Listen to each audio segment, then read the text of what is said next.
വാർത്തകൾ തുടരുന്നു. KTU digital സർവകലാശാല VC നിയമനം ഏറ്റെടുത്ത സുപ്രീം കോടതി ഉത്തരവിനെതിരെ ഗവർണർ രാജേന്ദ്ര ആർലേക്കർ. VCയെ നിയമിക്കാൻ ചാൻസലർക്കാണ് അധികാരമെന്നും സെർച്ച് കമ്മിറ്റിയെ വെച്ച് സുപ്രീം കോടതി VCയെ തീരുമാനിക്കുന്നത് ശരിയല്ലെന്നും ഗവർണർ പറഞ്ഞു. വിവരങ്ങളുമായി KC ഉണ്ണികൃഷ്ണൻ ചേരുന്നുണ്ട്. ഉണ്ണികൃഷ്ണൻ, KTU ഡിജിറ്റൽ സർവകലാശാല VC നിയമനം ഏറ്റെടുത്ത സുപ്രീം കോടതി ഉത്തരവിനെതിരെ ഗവർണർ എത്തിയിരിക്കുകയാണ്. കൂടുതൽ വിവരങ്ങൾ എങ്ങനെയാണ്?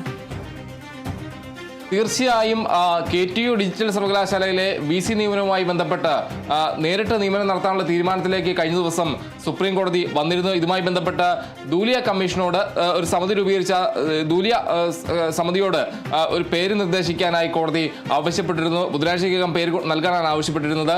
എന്തായാലും ഈ VC നിയമനം നേരിട്ട് സുപ്രീം കോടതി തന്നെ നടത്തുന്നതുമായി ബന്ധപ്പെട്ടാണ് ഇപ്പോൾ ഗവർണർ രാജേന്ദ്ര ആർലേക്കർ ഒരു വിമർശനവുമായി രംഗത്ത് വന്നതെന്നാണ് പറയേണ്ട ഒരു കാര്യം.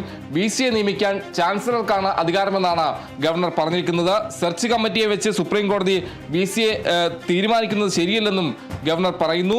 ഭരണഘടനാ ഭേദഗതിക്ക് കോടതിക്ക് അധികാരമില്ല.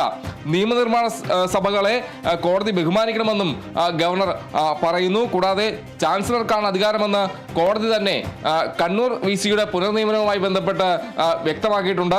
അതിൽ നിന്ന് ഭിന്നമാണ് ഈ നിലപാടെന്നാണ് ഗവർണർ പറയുന്നത്. കൂടാതെ UGC ചട്ടവും കേരള സർവകലാശാല ചട്ടവും ചാൻസലർക്കാണ് അധികാരമെന്ന് പറയുന്നുണ്ട്. അതൊന്നും പരിഗണിക്കാതെ എങ്ങനെ സ്വന്തം നിലയ്ക്ക് ഇങ്ങനെ തീരുമാനമെടുക്കാൻ കഴിയുന്നു എന്നും ഗവർണർ ചോദിക്കുകയാണ്.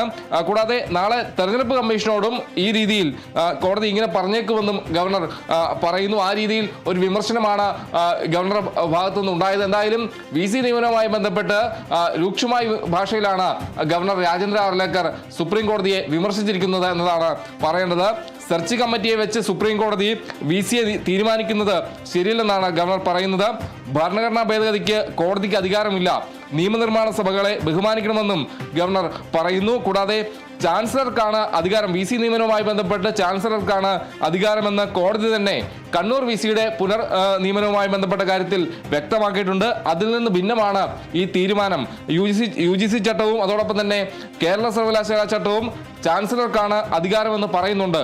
അതൊന്നും പരിഗണിക്കാതെ എങ്ങനെയാണ് ഈ സ്വന്തം നിലയ്ക്ക് ഇത്തരത്തിലൊരു തീരുമാനത്തിലേക്ക് പോയതെന്നാണ് ഗവർണർ ചോദിക്കുന്നത്. എന്തായാലും KTU ഡിജിറ്റൽ VC നിയമനവുമായി ബന്ധപ്പെട്ട് നേരത്തെ ഗവർണർ 2 പേരുകൾ മുന്നോട്ട് വെച്ചിരുന്നു. അത് സർക്കാർ ആ പേരുകളുമായി സമവായത്തിലെത്താതെ വന്നതോടെ കോടതി രൂക്ഷമായ ഭാഷയിൽ വിമർശിച്ചിരുന്നു. ഗവർണറുമായി സംസാരിച്ച് തീരുമാനത്തിലെത്താൻ അല്ലെങ്കിൽ സമവായത്തിലെത്താൻ സർക്കാരിനോട് കോടതി പറഞ്ഞിരുന്നു. അത് പ്രകാരം മന്ത്രിമാർ ഗവർണറുമായി കൂടിക്കാഴ്ച നടത്തി. പക്ഷേ ഒരു സമവായത്തിലേക്ക് പോയില്ല. പിന്നീടാണ് കോടതി ഇക്കാര്യത്തിൽ സ്വന്തം നിലയ്ക്ക്, അതായത് കോടതി തന്നെ VCയെ നിയമിക്കും എന്ന കാര്യം വ്യക്തമാക്കിയത്. നേരത്തെ ഈ VC നിയമനവുമായി ബന്ധപ്പെട്ട് ഒരു സമിതിയെ, റിട്ടയർഡ് ജസ്റ്റിസ് ദൂലിയ അധ്യക്ഷനായ സമിതിയെ സുപ്രീം കോടതി നിയമിച്ചിരുന്നു.